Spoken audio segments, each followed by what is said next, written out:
Heart failure, that's a very important thing and can come over with really different scenarios. So a patient who is coming to you who is having hypertension and telling you, doctor, I started getting breathless.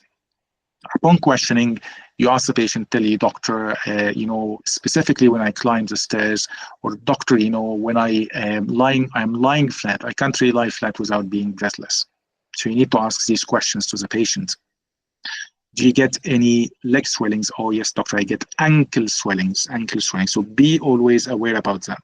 Whenever you're asking a patient about swelling in the leg, you need to ask about any ankle swelling, because swelling always starts in the ankle. Again, why I'm saying this information is basically because you can ask a patient, have you got any leg swelling? And the patient can tell you, doctor, I don't have any leg swelling. However, they have ankle swelling. Believe it or not, that can happen. So you need to ask whether this patient having ankle swelling, not leg swelling, ankle swelling. Okay, fine.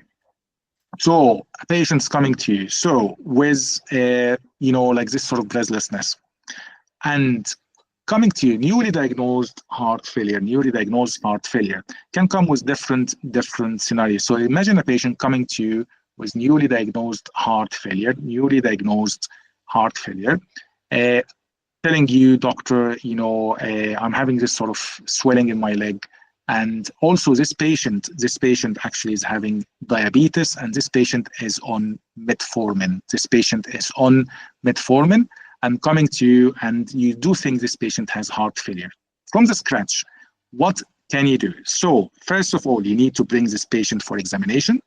You need to listen to his heart, you need to listen to his chest, you need to check his blood pressure, but also you need to do blood tests, and you need to do mainly the pro BNP. So we're going to do a simple blood test. So first of all, heart failure. How can you explain heart failure to the patient? That's a very important thing, because whenever a patient hears heart failure, they tend to get panicked. They tend to get worried. Heart failure is as if you're telling patients you have cancer. The word heart failure is a very, very scary word. How can you explain that to the patient in a layman language without making them feeling scared? Anybody can explain heart failure, please? Yeah, Mr. William. Okay, now he go ahead. Alicia, yeah, go ahead, please. Sorry, yeah, that's fine. I think he dropped his hand. So yeah, Dr. Hashim, yes, please go for it. Yeah, Mr. William. So based on the symptom you have described, so I'm just going directly. So your heart is struggling. When I say struggling, it is struggling to push blood, and then medically in our medical term we call this heart failure, but it does not mean that your heart has stopped working. It just means that it is struggling a little hard. Perfect. Or you could say, so heart failure is a common long-term medical condition, or fairly common long-term medical condition that can present with similar symptoms like you mentioned to me, like breathlessness and also swelling in your ankles.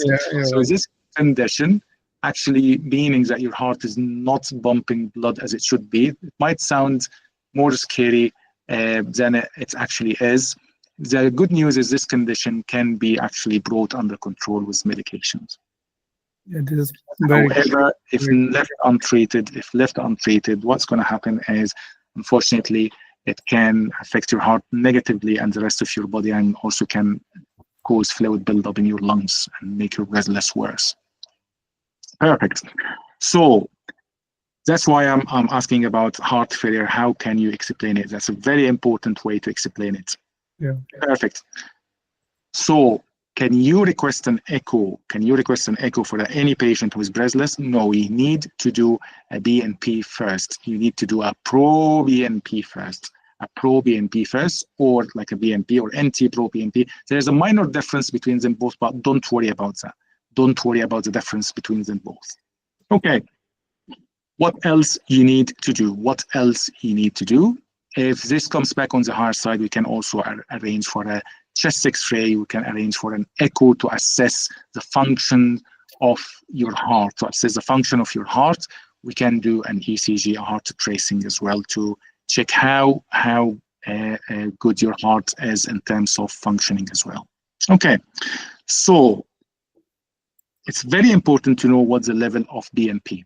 What's the level of BNP? Because if it's above 2,000, so this patient needs to be seen urgently in 2 weeks' time.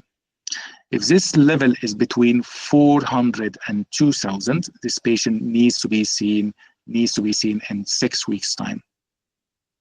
Okay, that's a very important thing. Echocardiogram. Does it make any difference in treatment? Anybody knows? Yeah. Perfect. How can it make difference in treatment? I guess systolic or diastolic function, so the treatment is entirely different. Okay, so preserved ejection fraction or non-preserved ejection fraction? Yeah. Anybody knows what's the difference between preserved and unpreserved? I think preserve is like over 50 or 45. Yeah. 50, yes, over 50. Okay, fine.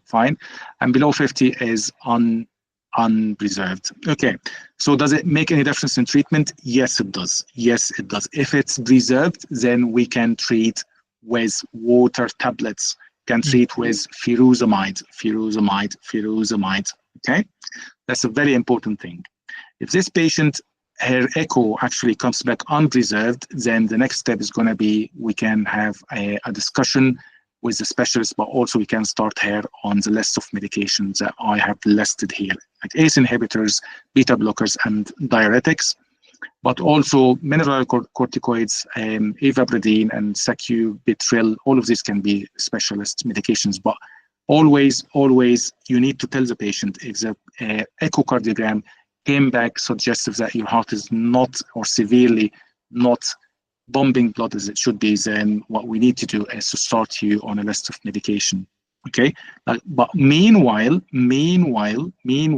what we could do is to relieve the symptoms of breathlessness. We can prescribe you a medication called water tablet or furosemide.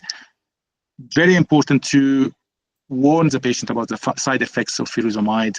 It can make you go to the toilet more often and also can cause some salt imbalance. However, we will make sure that you're fine. We'll arrange regular follow-ups. We can also check your kidney functions in 2 weeks' time to make sure that you don't have any salt imbalance. Salt imbalance, very important, can cause salt imbalance. Again, any medication you're going to prescribe to the patient, you need to tell the patient, what is this medication going to do? How can it help? And then tell the side effects of this medication. But bear in mind, if a patient, I'm giving an example which is not related here, patient is coming to you today telling you, doctor, I have stomach ache, I have tummy pain. And then you decided that you think this patient has GORD or acid reflux, and you prescribe lansoprazole. So what's the common side effect of lansoprazole?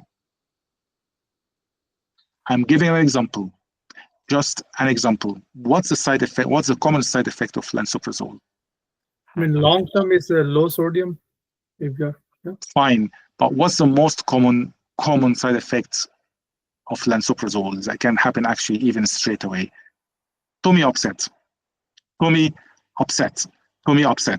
I'm saying this? So you can imagine, patient is coming to you today because they're having tummy upset, and you're giving them a medication that causes tummy upset. You can't really sell that to the patient. The patient is not going to accept that. So bear in mind, you need to tell the patient what are the benefits of taking this medication, concentrate on the benefits of taking this medication, and then just, but it can also cause some issues like diarrhea and loose stool. But again, most people do well on it. I can't remember the last time I've seen any patient having any side effects of this medication. So this is how can you sell this medication to the patient. So imagine that you're telling the patient, oh, it has like hundreds and hundreds of side effects. This patient is not going to buy this medication from you. This patient is not going to get this medication from you. But if you tell, oh, that's a very good medication, it helped a lot of people getting through such situation, but at the same time, this medication can have some side effects, but again, most people do well in it, and I can't remember the last time I've seen anybody with side effects on this medication. Okay, so Q-risk score is very important in any patient whom you do things that they might have a probability of having heart attacks in the future. You can imagine that a patient who is having an MI or a heart attack, this MI can lead to heart failure. But again, a patient on heart or having heart failure, this patient can still get an MI as well. So we need to check this patient's cholesterol levels. We need to check this patient's cholesterol levels. Actually, we need to check this patient's diabetes levels. We need to check this patient's diabetes levels because diabetes, blood pressure can always be connected, and also high cholesterol levels. So never ever forget about actually any patient who's coming with suspected heart-related issue, you always need to do cholesterol levels. Very, very important. Very, very important. Don't get much worried about the medications that's been put here, but you need to be aware that if this patient echo came back as very severe or unpreserved, so this patient needs to be on a list of medication, but again, this patient will need to be seen by the specialist anyway.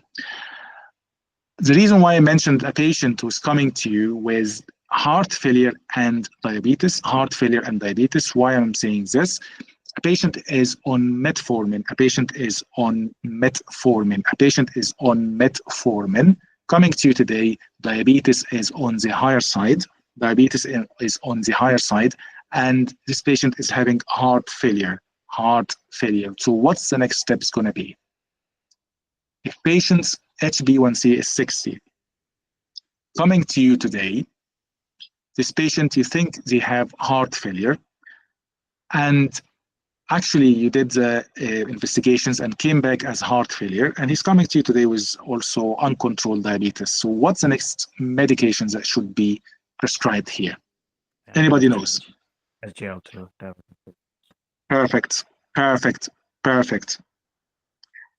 Let me sort this question in a different way. So if this patient is not diabetic, can you still prescribe dapagliflozin or empagliflozin? Yes. And he is having heart failure. Yes. Sorry? Yes, you can still do that. Okay, but that's further down. Yes, definitely. Thank you so much. You can still prescribe dapagliflozin because it can actually help protecting the heart itself. Bearing in mind, of course, you can also consider something like spironolactone. So spironolactone, dapagliflozin can be prescribed for patients solely for heart failure, and they don't have to be hypertensive or diabetic. But if the patient is diabetic, with uncontrolled diabetes, so also it's a very, very good thing if a patient is having heart failure to also say that you're going to start empagliflozin or dapagliflozin, because that can help protecting the heart as well as can also help with diabetes as well. Actually, that's the first line if a patient is diabetic and the patient is having any cardiovascular issues. Okay, I hope that's clear. So never forget about dapagliflozin in a patient who is having heart failure and also heart failure and diabetes. Okay, perfect. So let's move to the next one. Yes, of course, you're going to speak about lifestyle changes. Again, healthy diet, low salt, because salt can cause fluid retention in the body. So we need to discuss like low salt diet, weight management, smoking cessation as well. You can also refer into the heart failure team. So the heart failure team, we discussed when to refer the patient to heart failure team, both cardiologists, nurses, and also other healthcare providers to provide him with optimal care and optimal management. They can also do regular follow-ups. We spoke about psychological support as well with any patient who's having long-term medical condition.